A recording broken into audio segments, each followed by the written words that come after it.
నమస్తే, నేను మీ liberal lady. ఒక వారం రోజులుగా ప్రజ్వల్ రేవಣ್ణ లేదా హెచ్డి ప్రజ్వల్ రేవಣ್ణ అనే పేరు మొత్తం దేశమంతటా మారుమోగుతుంది. ఎందుకు?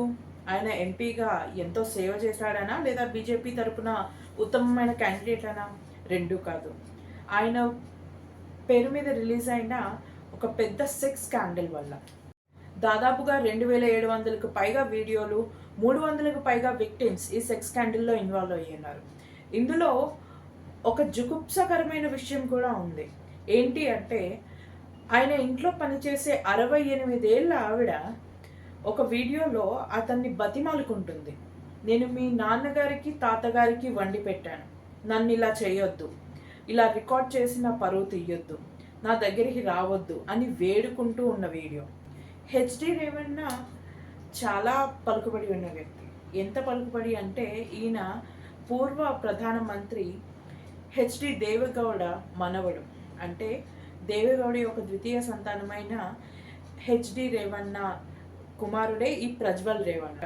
నిజం చెప్పాలంటే ఇన్ని వీడియోస్తో, ఇంత మంది విక్టిమ్స్తో ఈయన్ని ఒక లిమ్కా బుక్ ఆఫ్ రికార్డ్స్కి కూడా ఎక్కించవచ్చు. ఈయన మన వాషింగ్ మిషన్ పార్టీకి బ్రాండ్ అంబాసిడర్గా ఉన్నారు కాబట్టి కర్ణాటకలో ఈ విషయం మీద చాలామంది మాట్లాడడానికి సుముఖంగా లేరు. అందులో ముఖ్యంగా చెప్పుకోవాల్సింది మన కేంద్ర మహిళా సంక్షేమ శాఖ మంత్రి స్మృతి ఇరానీ గారు. జూన్ 2023లో ఈ హెచ్డి ప్రజ్వల్ రేవಣ್ణ కోర్టులో, అంటే కర్ణాటక హైకోర్టులో ఒక అప్పీల్ వేసుకున్నారు. ఏంటి అంటే, తన పేరు మీద అసత్య ప్రచారాలు జరుగుతున్నాయని, మార్ఫుడ్ ఫొటోస్ అండ్ వీడియోస్ ప్రచారం చేయాలని చూస్తున్నారని, తన పేరుని పాడు చేయాలని చూస్తున్నారని ఆయన కోర్టుకి ఒక గ్యాగ్ అప్లికేషన్ పెట్టారు.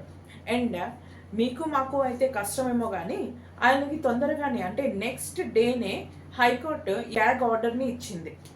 సో ప్రధానమంత్రి పేరు ఈ విషయంలో ఎందుకు వస్తుంది? అసలు ఎవడో చేసిన దానికి ఆయనకి ఏంటి సంబంధం అని చాలామంది క్వశ్చన్ చేస్తున్నారు.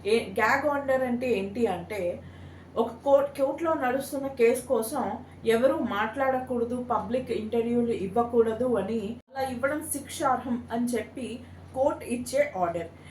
అసలు ఇలాంటి ఆర్డర్ ఎందుకు తెచ్చుకోవాలి అనే క్వశ్చన్ రావచ్చు. సో 2023లో ఈయన దగ్గర 7 సంవత్సరాలుగా డ్రైవర్గా పనిచేస్తున్న ఒక వ్యక్తి ఈయన మీద కేసు పెట్టారు. ఏమని అంటే, ఆయన హెచ్డి ప్రజ్వల్ రేవಣ್ణ ఇంకా తన మనుషులు అతన్ని, వాళ్ళ ఆవిడ్ని కిడ్నాప్ చేసి తన పేరు మీద ఉన్న 13 ఎకరాల స్థలాన్ని వాళ్ళకి రాయాల్సిందిగా బెదిరిస్తున్నారని చెప్తూ, అలాగే ఇతను ఎంత దుర్మార్గుడో నేను ప్రూవ్ చేస్తాను అని చెప్పి ఒక పెన్ డ్రైవ్ని ఆయన బయటకు తీసుకొచ్చారు. ఆ పెన్ డ్రైవ్లోని వీడియోలే ఈ 2700కు పైగా ఉన్న సెక్స్ స్కాండల్ వీడియోలు. అందులో ఉన్నది ఎవరో కాదు, మన ప్రజ్వల్ రేవಣ್ణ. దేవరాజ్ గౌడ గారికి, హెచ్డి రేవಣ್ణ వాళ్ళకి, అంటే ప్రజ్వల్ రేవಣ್ణ వాళ్ళ నాన్నగారికి కొన్ని తగాదాలు ఉన్నాయి పొలిటికల్ విషయాల్లో. సో ఎప్పుడైతే ఈయనకి ఆ వీడియోలు వాటి ఇన్ఫర్మేషన్ చేతికి అందిందో, ఆయన వెంటనే చేసిన పని ఈ ప్రజ్వల్ రేవಣ್ణ ఇంకా హెచ్డి రేవಣ್ణ యొక్క సభ్యత్వాన్ని, క్యాండిడేచర్ని తొలగించాలి బీజేపీ నుంచి అంటూ దేవరాజ్ గౌడ మార్చ్ 2023లోనే స్టేట్ బీజేపీ చీఫ్కి, అలాగే నేషనల్ సెక్రటరీ, అంటే national BJP secretary BL Santosh గారికి లేఖలు రాయడం జరిగింది. ఇదంతా పక్కన పెడితే, సంవత్సరం క్రితం జరిగిన దాని విషయం మీద ఇప్పుడు ఎందుకు అంటున్నారా? ఎందుకంటే అప్పటి గ్యాగ్ ఆర్డర్ వల్ల ఎవరు మాట్లాడలేకపోయారు. కానీ ప్రస్తుతం ఈ వీడియోలన్నీ సోషల్ మీడియాలో వైరల్ అయ్యాయి. అది ఎలాగా అనుకుంటున్నారా? 26వ తారీఖున పోలింగ్ జరగనుంది హసన్ జిల్లాలో. అలాగే 25వ తారీఖు ఈ వీడియోలు పెన్ డ్రైవ్ల రూపంలో చాలా కొన్ని వందల మంది వద్దకు వెళ్ళాయి. అవి అక్కడి నుంచి సోషల్ మీడియాలో చక్కర్లు కొడుతూ హసన్ పోలింగ్ని చాలా ప్రభావితం చేశాయి.